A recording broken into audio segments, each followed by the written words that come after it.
Hello and welcome back to the Top 100 Clubhouse podcast. It's Paddy here. I help to produce and edit this podcast, and today we have a double episode for you. Today we have James and Jasper, first of all, discussing their recent trip to Orlando for the PGA Show. They discuss some of their thoughts on the show and some trends in the golf industry more generally, so that's a good chat. And then after that, we have Jasper catching up with Josh, aka the Ginger Golfer. Josh is attempting to play a record number of golf courses in a calendar year. And Jasper catches up with him and sees how the challenge is going a month in. So those are the two parts of this week's episode. I hope you enjoy. I mean, the game is an amateur game. I mean, the professional side of it, there are idols and heroes and fun to watch them play. But I mean, if it wasn't for amateur golf, there would be no golf. On a nice day, it's very scoreable. When you go play it on a 15, 20 mile an hour day and you're hanging on to your pants. And I think I love that about that style of golf, link style of golf. You have to remember, when you play a golf course and you're out there for 4 hours or whatever, you're only hitting a ball for 15 minutes of that. So there's a lot of time to look around. Hello and welcome to another episode of the Top 100 Clubhouse podcast. I'm James Henderson, your host, and I'm here again with Jasper Miners, the editor for Top 100. How you doing, Jasper? Yeah, doing well. We're back in Britain, so it's nice to get back home, but enjoying the warmer weather. It wasn't necessarily too warm, but it was warmer than here at the minute. But it was like the coldest it had been in 30 years in Florida. Anyways, we're out at midnight playing mini golf and contemplating our life decisions at one point. It's been beautiful weather back here in Scotland. Has it? Yeah. Like, I've got the doors open right now. Like, Well, what's going on? And then we had snow. We didn't have snow in Florida, but Florida had snow when we were there for the first time in 30 years. So it was bloody cold. And wet, horribly wet, tropical wet. Yeah, it was terrible. Yeah, it was. Come to Florida, they said. It'll be warm, they said. And anyways, it was a bit. It felt like Britain in the wintertime, like a horrible. At least for the Tuesday, Wednesday, and Thursday of the show, and then by Friday, Saturday, Sunday, it cleared up and started gradually getting warmer. Warm enough for golf without any issue. But it was good to be inside at the PGA Show during that week. Yeah, very much so. And let's be honest, that space is ginormous. I've never seen anything. I mean, it feels like going into a massive airport hangar that just doesn't end. We had a meeting up with one company, and they said, "Oh, we're in room 413 or something like that," and I was at 406, and I'm like, "Oh, it's just around the corner." And it took me about 25 minutes to walk there as quickly as I could. It's absolutely massive.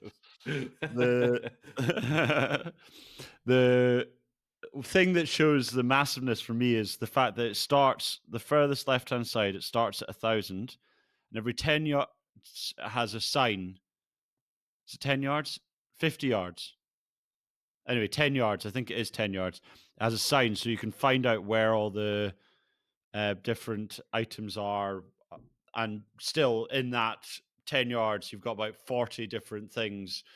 100 yards left and right, but you walk down this main promenade, start at 1,000, and it is measured in yards, and you get to 7,000, and then you've got the food court, and you're just like, what? How is this still going? I mean, and they've got the brightest and the best, like the coolest brands, the biggest manufacturers, all the way down to someone who thinks that they've got the next big thing in golf that's, banging out stuff in their garage, and they're there with a little wee table and just a little sign. And it's like the world of golf just converges on this one exhibition center. It is a very intriguing place to be. Well, that's it for me. I love a bit of stash, and but I'm not a huge equipment guy, particularly modern stuff, except for the only thing I'm really excited about this year is seeing the Titleist mini driver, maybe. But do you know, I'm not a hugely. It doesn't. And they didn't even have it at the show. That's what they do that the day before. They didn't even have the mini driver at the show. What is going on? You've just brought out something epic and you don't bring it. but Yeah. Titleist have this stand that is just ginormous. It's incredibly impressive. And there's about 300 of them, and it's for all these pros that come into town, because that's really what the trade show is for. It's for the pros to interact with the brands, to get in front of their sales reps or in front of the marketing guys to see what they can do for them for the next season coming up. And I think you've seen that, like the Acushnet or Titleist brands, Titleist, FootJoy, et cetera, down the list. They really do bank on bricks and mortar, so they are dealing with pros, and they want to sell a lot of their kit through those outlets. So it's understandable why they'd have that. I mean, all the other big brands are there. Some of the smaller brands were missing, so nothing from Wilson, for example, as far as manufacturers go. I didn't see PXG, I didn't see Ping, but I didn't spend a lot of time down in the equipment side for the same reasons you mentioned previous. Although the one thing I did miss, shout out to Larson. They're doing a collab with Powerbuilt on some persimmon drivers, and they were at the show with some proper timber, and I didn't get to see them, which was a shame. I had a So chat with hopefully the at some guy. point our paths will cross. Okay, I was gutted at for least we you. got someone there. I went and said hi. I was like, right, okay, epic, love what you're doing, and I'm sure Jasper will be over at one point over the next couple of days. And you didn't go. No, I looked for him and I couldn't make it. That was the weirdest thing. It was like this. There's so much there that even walking around and meeting people, there were still things by the end of the second day, after you'd spent like 16 hours, like literally walking through this labyrinth, that you're like, I've been here before, but you've seen something new. It's just, it's an assault on the senses, and there's so much to take in that it's physically impossible to grasp what you're seeing. And that's apparel, knickknacks, swag, head covers, belt. I mean, anything to do with golf, it's there. It's So wild. Travel, it's just, I never realized. Like, I went last year. I remember walking in and thinking, this is going to take me a day just to kind of understand what the hell's going on here. Like, where's where, where's what, where's, and are you still, I'm still not 100% certain, and I've been there done 2 years now. Most of the things are in the same places. I yeah, just, it's impossible to wrap your head around how large this thing is, and I'm still kind of coming to terms with the fact that there's that many items in golf. So if you ever want to start a golf clothing brand, my God, you've got a lot of competition. You better be doing something very different. It's true. I mean, and everybody's got their USP. Like they're all trying to do something, but it's such. I would hate to have to try and compete in that space. I mean, some of the things that obviously, when you look at the big shoe companies, FootJoy's always got decent product, and honestly, you can't go wrong with buying a pair. One of the companies that stood out for me with regards to shoes was, is it Lynx? So Yeah, yeah. and they were doing some different. They've massive booth, really cool. But had all of their technology on display, like a deconstructed shoe that you could look at all the different layers. I didn't. I mean, I do wear. I like the old FootJoy, DryJoy Premieres, some with cleats in them still. So I'm a bit old school that way.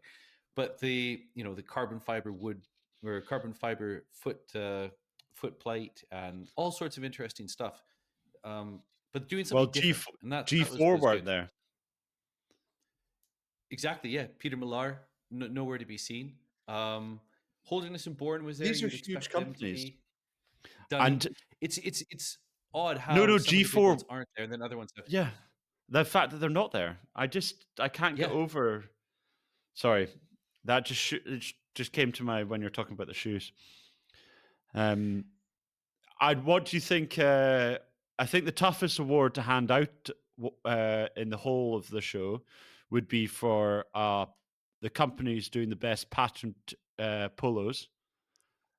There could have been yeah. 50,000 of them there. There's literally, I mean, and everybody. I think the Americans love really garish stuff. Like it's, I mean, you saw guys. There's one guy that had this massive like ginger beard, and then he had this huge like Uncle Sam cap on. And he might I have tell even you been what, wearing like everyone Long remembered Saunter him. plus fours. everybody did. That's what I'm thinking. Like loudmouth golf was not the loudest golf wear that you could see at the show. I don't know what it is. It definitely is not the type of golf attire that you see around my club. But anyways, maybe that's a good thing or a bad thing. I'm not sure. But they do. I mean, and you talk about loud. Some of the golf buggies, Oh my god, they're like superb. for I you know, the like one there was one that you couldn't get in. It was too high. yeah, yeah, it There was was no like step. a massive 4x4, shiny, like an American flags to the hilt, as you'd expect. Um, I just imagine someone like Kid Rock on a golf course in Alabama, driving that through a swamp to get to like an island green somewhere. In my head, that's like that's the target market, but I don't know who would buy it, or if it was just a piece to try and get people into the booth. I'm not sure, They but had it better definitely sound was a. systems than my house. There's, I don't it know was who's buying wild. these. And I don't know if you'd want. I mean, can you imagine having that at your club? You like walk around and like maybe that's the thing. Maybe it's just not the clubs that we get to frequent. But imagine that you like walk down in beautiful clubhouse and you get around and you've got like literally a golf cart as big as a jacked up like suburban 4x4 parked out front with like two American flags and a massive stereo system pumping out How who knows what. we'll post it. I've just got a photo of it.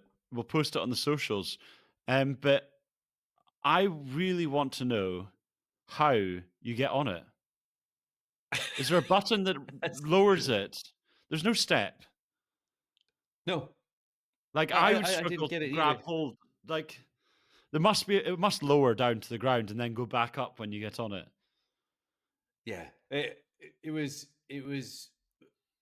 an unbelievable thing. And I don't know what they were asking for it. It must have been north of £25,000 easily. But yeah, Yeah, the rims I alone guess were if 21,000. They were oh really 21 okay, well there inch, you like go. fancy rims, like normal car rims. What they weren't good for Yeah, grass. This is for yeah, running around unbelievable. your estate and like a Yeah, what one do you of your call it? community golf courses Community. somewhere. Yeah. The something that is quite interesting that I found that at the show was there was a definite increase from the previous year in the number of simulator golf spaces. So there's obviously a big push with the TGL coming out and the decreasing cost of simulators Hmm. that the guys decided this year's the year we're going to go for it and we need to win our market share because And that it was a what lot was it more with than last TGL year. just the other night? Tommy Fleetwood's it like picked up the divot that he hit and not the ball. I don't know if you've seen that on some of the highlights. But they've been having a few issues with TGL.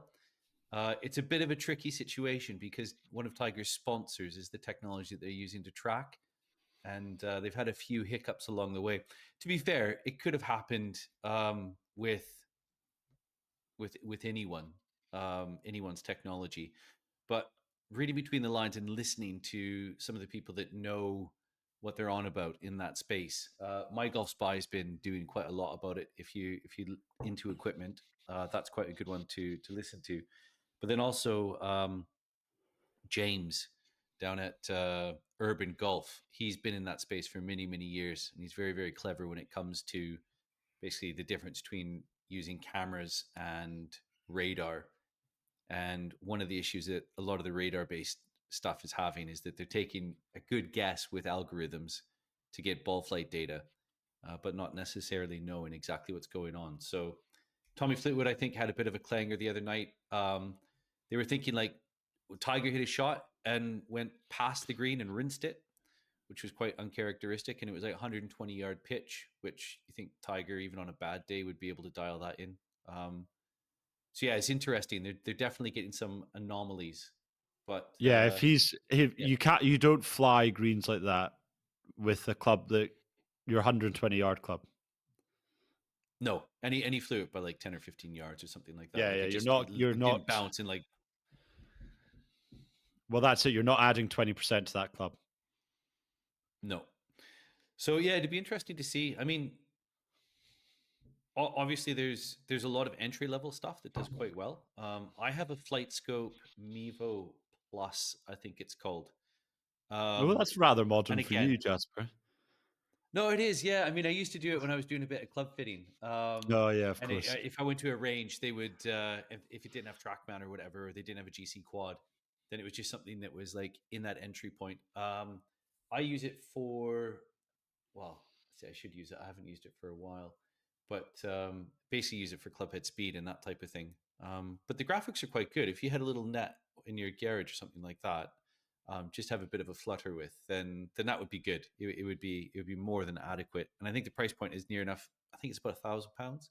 So I mean, it's still a decent wedge, but compared to what a lot of these things are going for, it's a great entry level thing. So There's so it's just what a area to watch. I think there's going to be we're going to see a big growth market within that space. Or I'd be surprised if we don't see a big growth market, because the amount of money that these guys chucked at it for this PGA show is wild. they must see something coming, Yeah. and it'd be interesting to see, because a lot of the big clubs. I mean, we've spoken about this with a couple of clubs down London way. Obviously, property prices in London, getting land and then using it. I mean, a driving range in London is a really stupid way to use land, because you basically are just flying balls over like no man's land. Um, and so what the conversation has been with quite a few clubs is that if you have a really good short game area where maybe you have 120 yards and you've got 3 or 4 practice greens, short game area where you can try different bunker shots and kind of wedges in, uh, that's really where people want turf interaction, and to play off proper surfaces. But once you start hitting balls more than 150 yards, um, most guys are just looking at how long am I flying this, and you can get a I lot was of good data just off of sorry, I'd say that just off almost of. every range in the UK now is using a mat of. If you're a golf club, there's very few golf clubs that actually are using grass tees anymore. Exactly.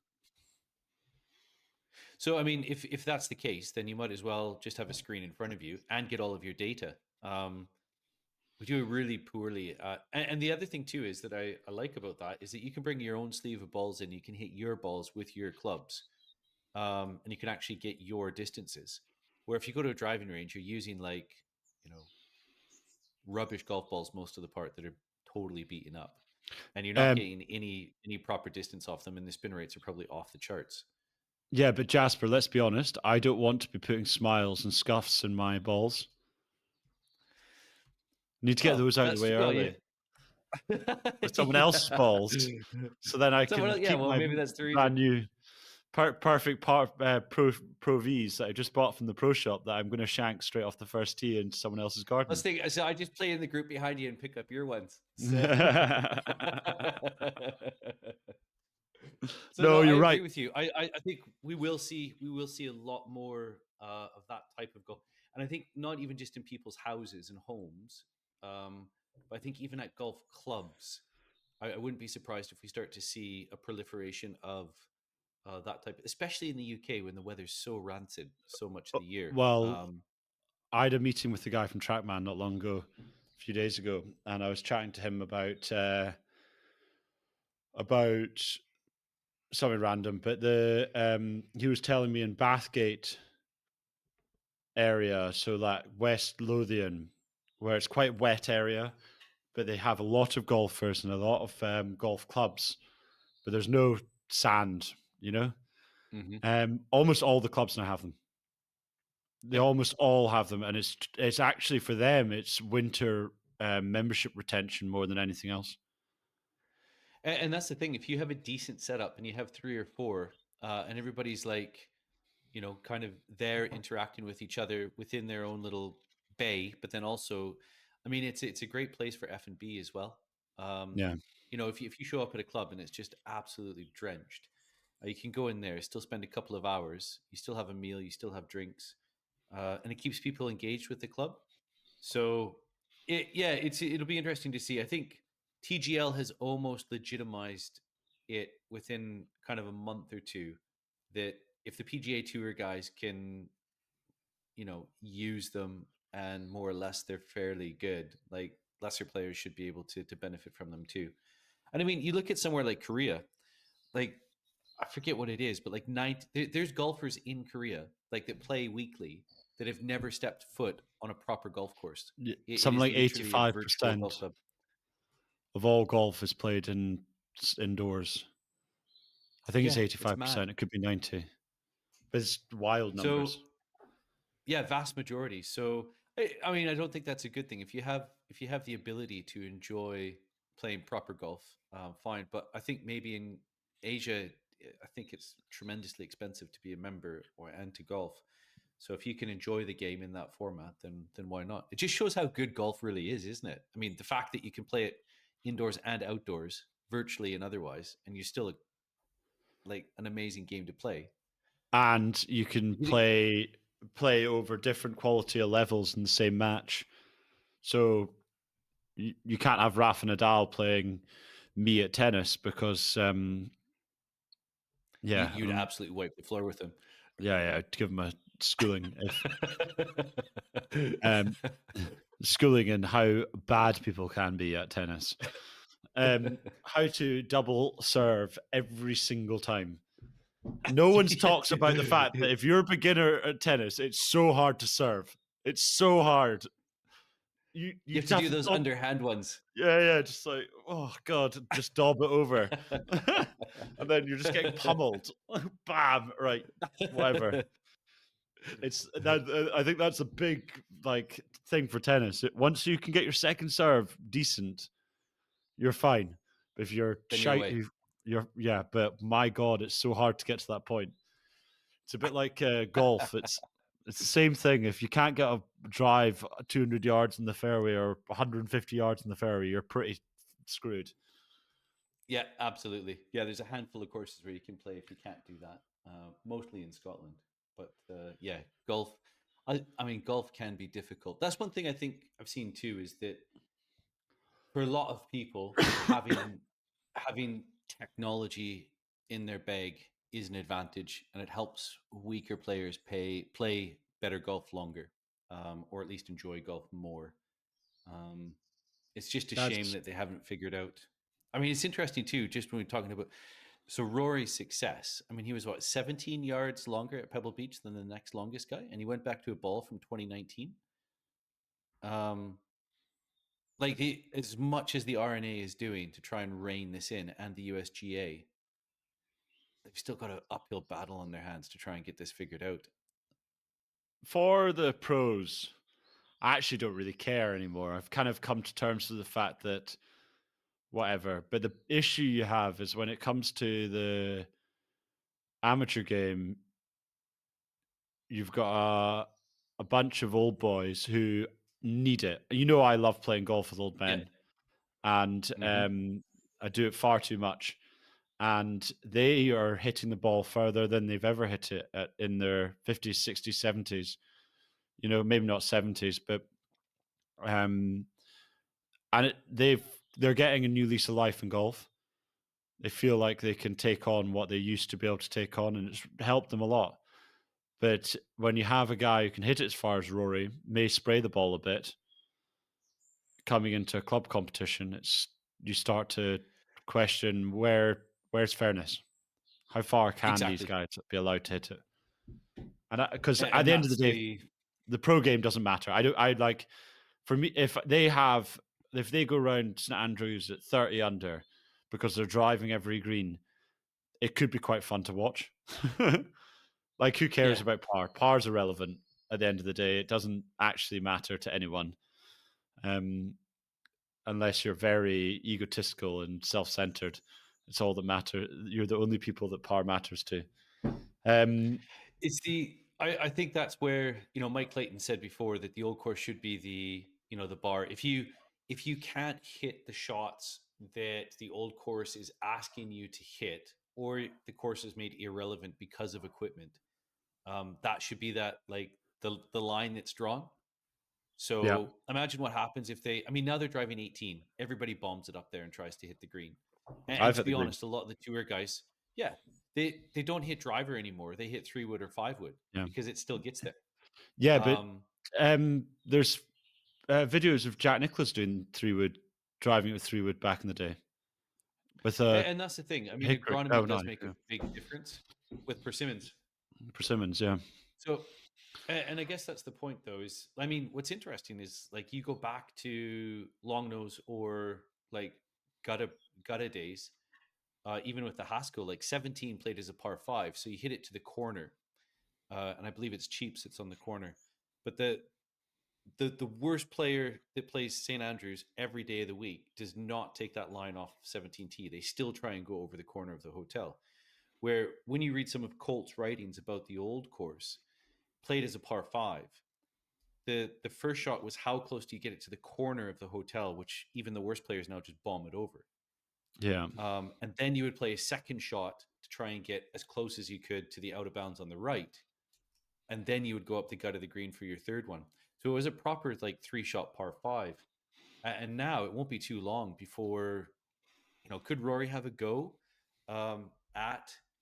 could Rory have a go at, or Bryson, at the Bryson green on definitely with 17? wind behind.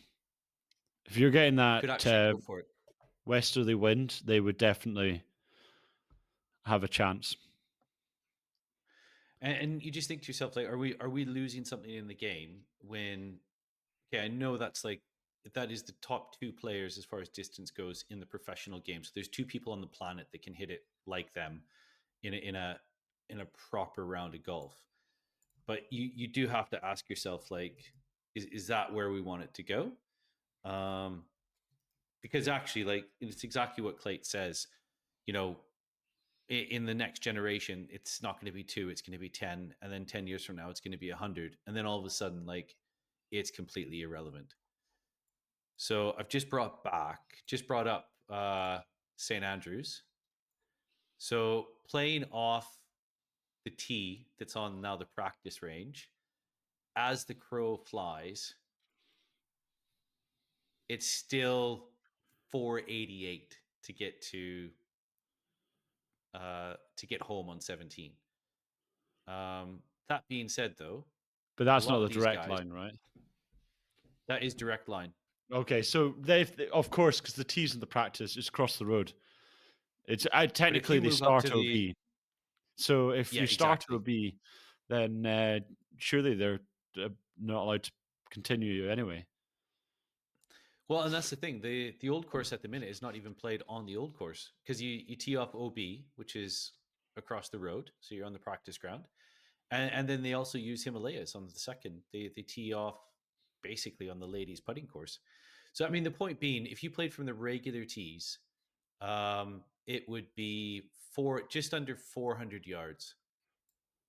Which you're right, with the wind, with firm turf, that's more than reachable for those guys going over the hotel on the direct line. Yeah, I've played short wedges into there before. Because So you can really take on that wall if you get the right line. People don't realize. A lot of people don't realize that if you take on the wall and get the embankment that's just in front of the wall, golf side, course side, you can get a big kick on as well down the fairway. If you get the right line.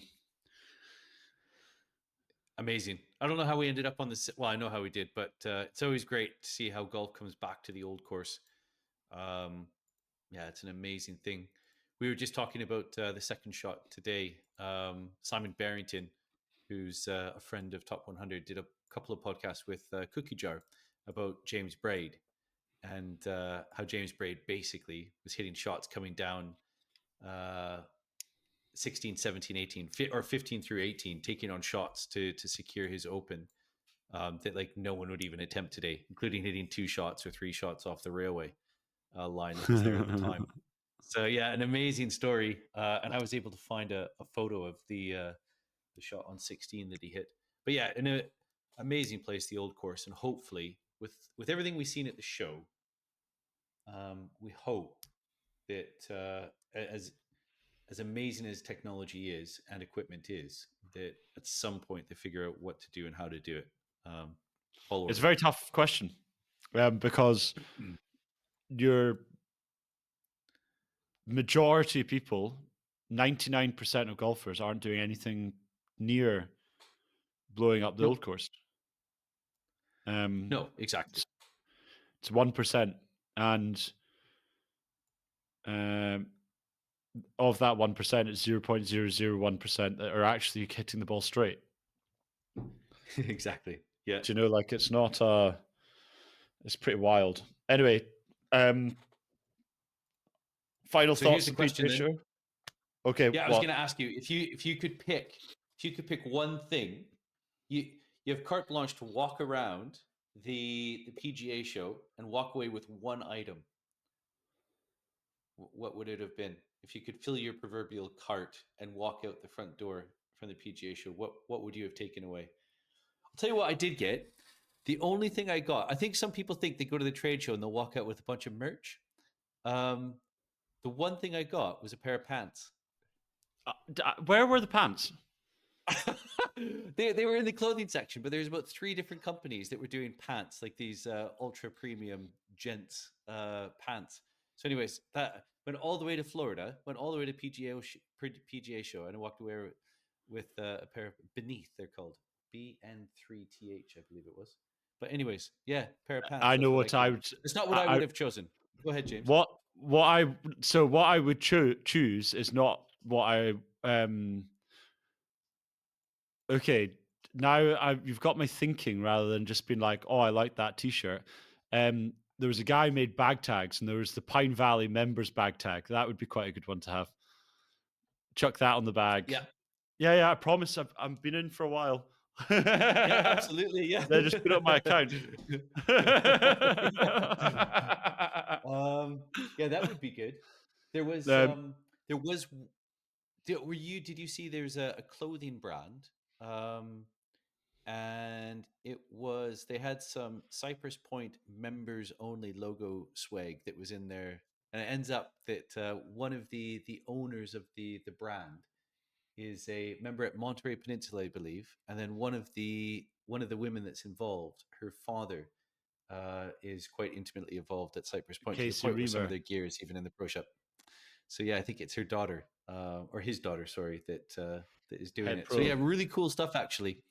Both the hoodies were quite cool, and then just a slightly different take on, again, doing something slightly different than everyone else, which was kind of cool to see. I just find it impossible to. I don't know what there's 2 different types of clothing brand now in golf. There's Loud and Proud, which I like to call the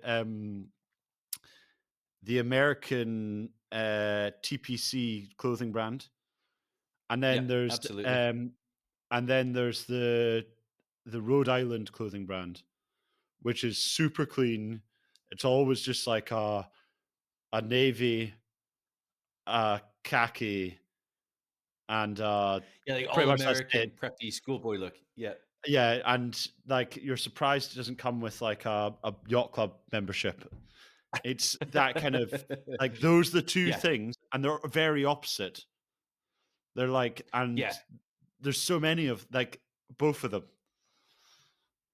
Yeah, it's and it's interesting because you tend to get that divide where, you look at some of the guys that are wearing that, and you're like, you would definitely have like a motor caddy cart and a staff bag with your name on it, with like some sort of animal head cover, wearing really loud.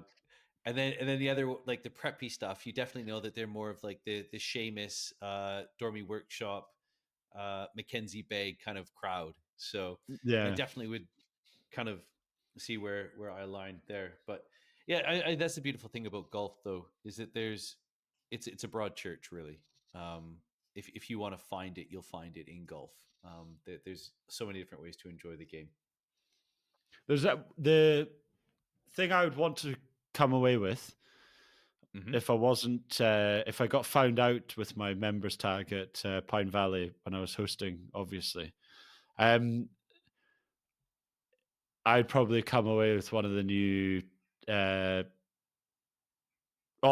sorry. Scrap that. I was about to say come away with one of these new beam laser, whatever you call it.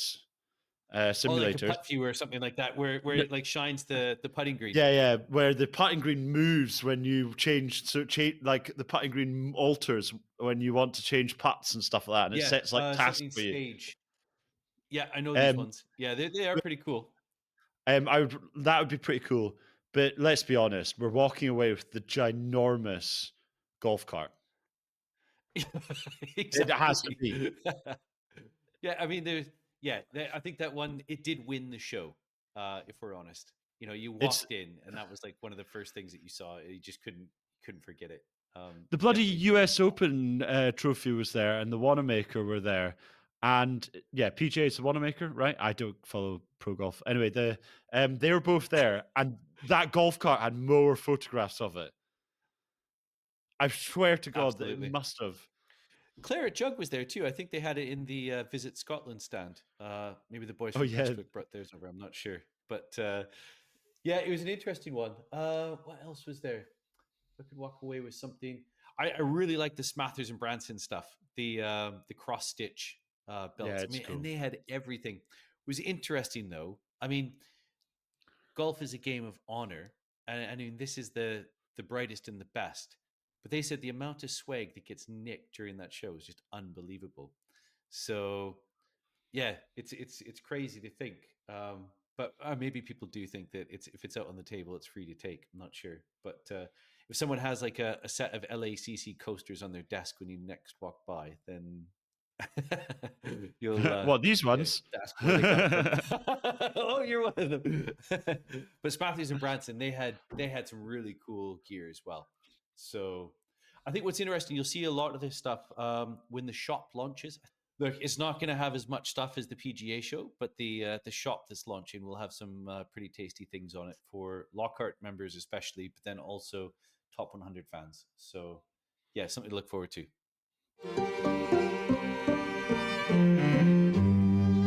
So, welcome back to the Top 100 Golf Courses Clubhouse podcast. I am Jasper, and we are joined by our friend Josh. So, Josh is again attempting to break the world record, and at regular intervals throughout his year, no doubt a successful attempt to hold that record. By this time next year, we'll be celebrating 580 plus golf courses. But yeah, we'll be checking in with Josh, hopefully at least once a month, just to see how things are going. Particularly, what we want to find out about is if there's been any amazing golf courses that took him by surprise, to see how things are going. And yeah, maybe some of his travels will inspire all of us. So, Josh, we know that you've got the caravan. If we're following you on social media, we know that you've got a caravan all liveried up, but it looks like you are not in the caravan. So where are you at? No, we're home for a day.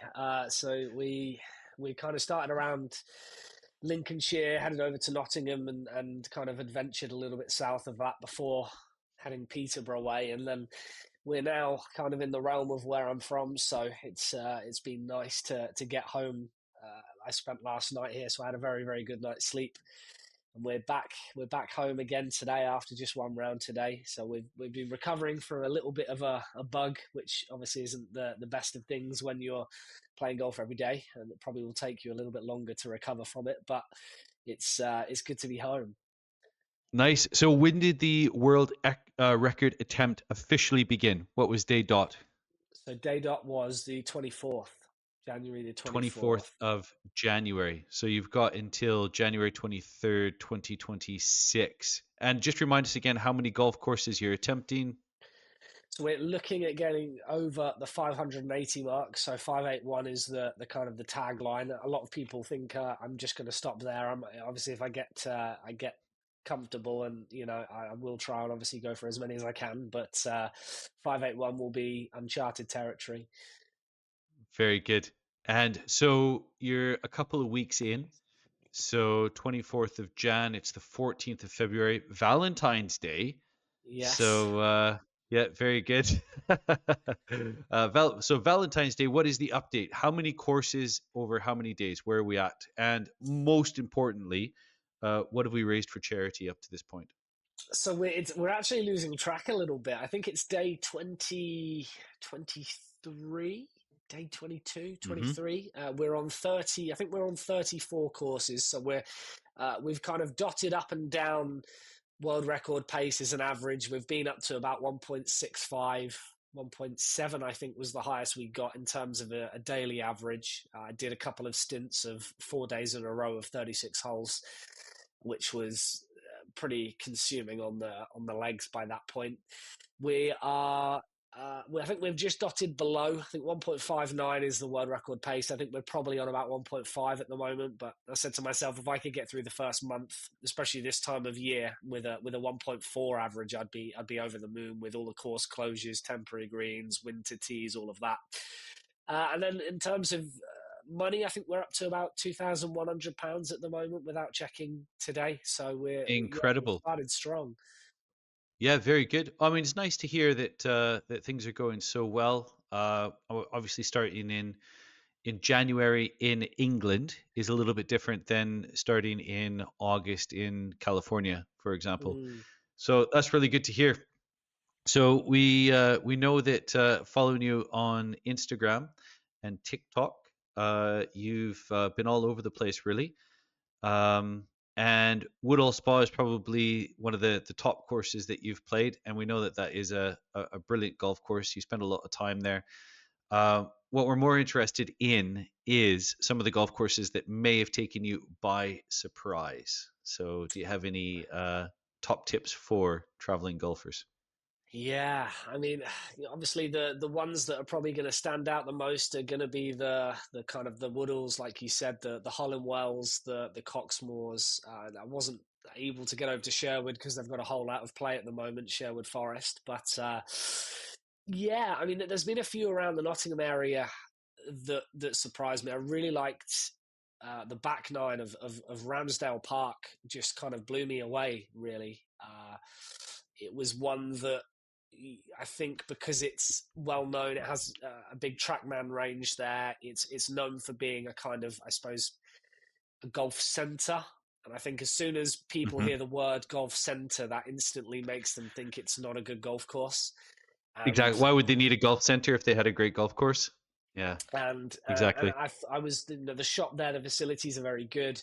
They've got I think they've got a 9-hole. I don't know if it's a par three, but they've got an 18-hole as well. The front nine was a little bit. There's kind of two loops of three, but the back nine just really blew me away. Some of the kind of the intricate holes they've got there. They've got like a nearly 90-degree right angle. You hit driver over the corner and you think you've put it on the wrong fairway and you're actually in the left rough. It was that kind of that sharp, and there's some really cool greens, some really cool bunkering on that back nine. What else? I think the one that surprised me the most would probably be Longcliffe over near Leicester. I Yep. think it's near Leicester. I'm losing track of where I've been and where I'm going at the moment. Putting on a It's few all a bit of miles. a yeah, but that was again one that I hadn't really heard too much about, and I think that's going to be the case for the year. I mean, I'm lucky enough to have played some absolutely incredible golf courses in England, especially, and I've heard of probably the top ones, the ones that everybody goes to, and so you build up in your head. You've got a little bit of a expectation of what you're gonna see when you get there, and I think the ones that you just get there and it's unbelievable. You know, some cracking par threes, some a great variety of holes. They're dogleg left. Some of them are sweeping. Some of them are just quite sharp. Some of them require a lot of precision. Some of them are just very short. You know, and there's a lot of variety there, which I really enjoyed. And I think the other one I'd probably say is Woollerton Park over in Nottingham. It's a nice one as well. It's the greens, they were struggling a little bit with Fusarium. I think I've seen that's a bit of a Hmm. common theme around Nottingham at the moment. Some of the courses are struggling a little bit with disease, but the layout of Woollerton, I think in the summer is great. But it's the reality of playing golf in January in England. It's a shame really, and I've said this so many times, is that I don't get to see them at the best time of the year. And I'm sure that these courses would be absolutely transformed, you know, when the trees and the grass starts blooming and everything. It's just going to look completely different, and it's so tough to get a rating or to get an understanding of how good the golf course is at this time of year. Absolutely. But I mean, there's three for our listeners: Ramsdale Park, Longcliffe, and Woolerton Park. So if that's something that you want to shortlist for, say, spring, summer, as we get into the golfing season here in the UK, if you're looking for some local golf or in the immediate area, maybe those are three that you can put on your list if you haven't been before. So the other things that are very important to traveling golfers, we know that you're playing a lot of golf. Stuart, I think, has given you a motorized trolley. How is that working out for you? Motorized trolley? It's a breath of fresh air. It's really useful at the moment. The only negative I've had with it so far is when I forgot to charge the battery and I had to push it along 18 holes. But it's, it has the freewheel mode, so it's not as bad as you'd think. But it's amazing. It really helps. I mean, like I've mentioned before, I love carrying, but it's just not possible in a journey like this. And so it really does help. And they've been amazing. They've sent a couple of batteries over, so I can charge one up one day and then use it. Use one day. So 36-hole batteries, and they tend to get the whole way through the day, which on a challenge of this magnitude and with stakes as high as this, especially physically, it certainly helps things. So talking about that physically, then, if we follow you, you've got these funky leg things that you've got going on, with all sorts and fans and all the rest of it. What is going on with the interesting looking trousers then? We've got the compression ones. I mean, I played golf with someone who's a physio for a Premier League football club, or I think Championship now. Sorry, that's a bit horrible. That actually, I think they've got relegated. But I was talking No to him. names mentioned. No names mentioned, and And it wasn't no, his not a big fault. shot. It's just No, it wasn't his fault. Well, I don't know. No. But I mentioned to him, I've seen, obviously, you look at the top level athletes and they have these kind of things on their legs. And, I've always been a bit kind of critical and wondering, is it actually going to make a difference? And I asked the question, I said, do you think it's going to be worth it with something like this? And he seemed to think it was. So I certainly looked at them. It's tough to say if they really make a difference because you can't compare a day that you don't use them to a day, because obviously every day is different. You might have a day where you're doing a lot of walking, like that back nine at Ramsdale Park. It was after the ninth hole, you just kind of all the way up there, and it's like, oh, that's a long way up. So I feel absolutely physically fine, and I'm putting the kind of the compression boots down to that partly. Very good. So the last two questions that we've got for you that everybody wants to ask you about. Showers. How important are the showers on the road? Now, obviously, you've probably got some sort of a shower in your caravan, but we've probably all been there, size of a teacup type thing. So when you get to a good locker room and they have a proper shower, um, I think I seen one of your posts where you're going to start rating showers, which is one of those like ultra niche things in golf. Which ones Yeah. have the best showers? But what is the best shower so far that you've come across? I don't know. I'm the thing is, they're all blending into one. That's the problem. I've had some very, very cold ones. I've had some where the pressure's Oh been no. a little bit, yeah. So I have got the gym membership as a backup, which is all over the country. So I can always jump in one of them if I need to. Yeah, nothing that you sometimes like the showers are one of those things when you go to a proper golf club, especially an old school private members club. Yeah. The shower is like almost intrinsically linked to how great the golf course is and how great the golf club Mm-hmm. is. Uh, one of the best showers I remember. I mean, Kings Barnes is an amazing shower. You basically have this view out to the golf course.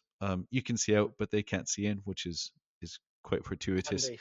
Yeah. But Woburn has brilliant showers and shower pressure. That's when you want to get there a little bit early. It might even be the pre-shower, pre-round shower, and post-round shower. But anyways, Okay. we look forward to your updates about the showers as you go through.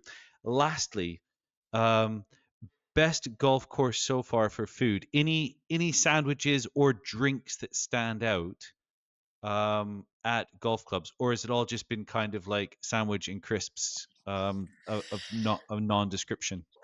Yeah, it is an interesting one because you learn pretty quickly that the golf course menus are pretty samey. You know, it is the kind of the Hmm. cheesy chips and the club burgers and the BLTs and whatnot. The one that stands out to me the most, I think, was at the Nottinghamshire. I had like this creamy Cajun chicken pasta, which fits all of the bills at the moment for what I need in terms of recovery, in terms of carbs, protein, and it just was incredible. Brilliant. So I was Okay. very, very happy with that. Very good. Well, maybe that's a good if Clubhouse and especially F&B managers are looking for a bit of inspiration, if you can provide an appealing alternative to BLDs and burgers, then that doesn't go amiss. So, especially if you have Josh Pasta. coming, Yes, pasta please. bakes, especially this time of year. So, yeah, very good. Well, Josh, look, this is going to be the first of quite a few updates. We look forward to seeing how your progress is going to keep on going and unfolding. We're following you. Just remind us of your handle on TikTok and Instagram so that we can all give you a follow. So the TikTok and Instagram is Ginger Golf or ginger.golf. Ginger.golf, very good. And of course, we'll be collaborating with you as we can, resharing some of your more inspirational posts, if you will, on our channel. So, official Top 100. And yeah, we look forward to catching up with you in a few weeks to see which golf courses perhaps stood out for you. Showers, meals, drinks, whatever it might be. And yeah, we look forward to seeing how your February goes, and we'll catch up, no doubt, in March. So thanks for your time again, Josh, and we'll speak to you soon. Thank you very much, Jasper. I look forward to it.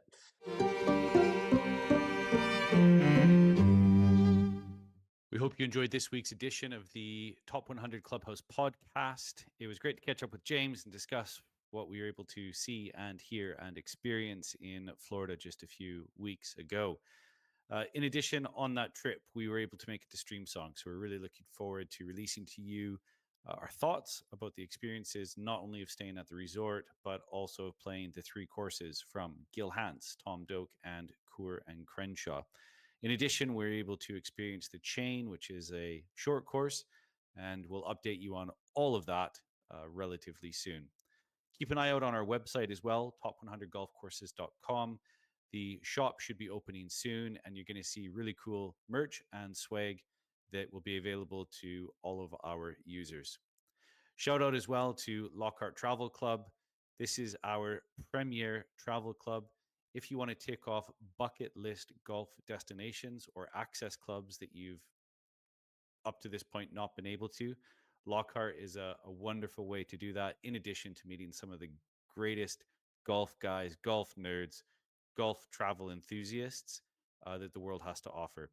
Head over to that website, Lockhart Travel Club, fill out the form, and our membership secretary will be with you in due course. Until next week, signing off, it's Jasper. Thanks for listening, and we'll speak to you soon.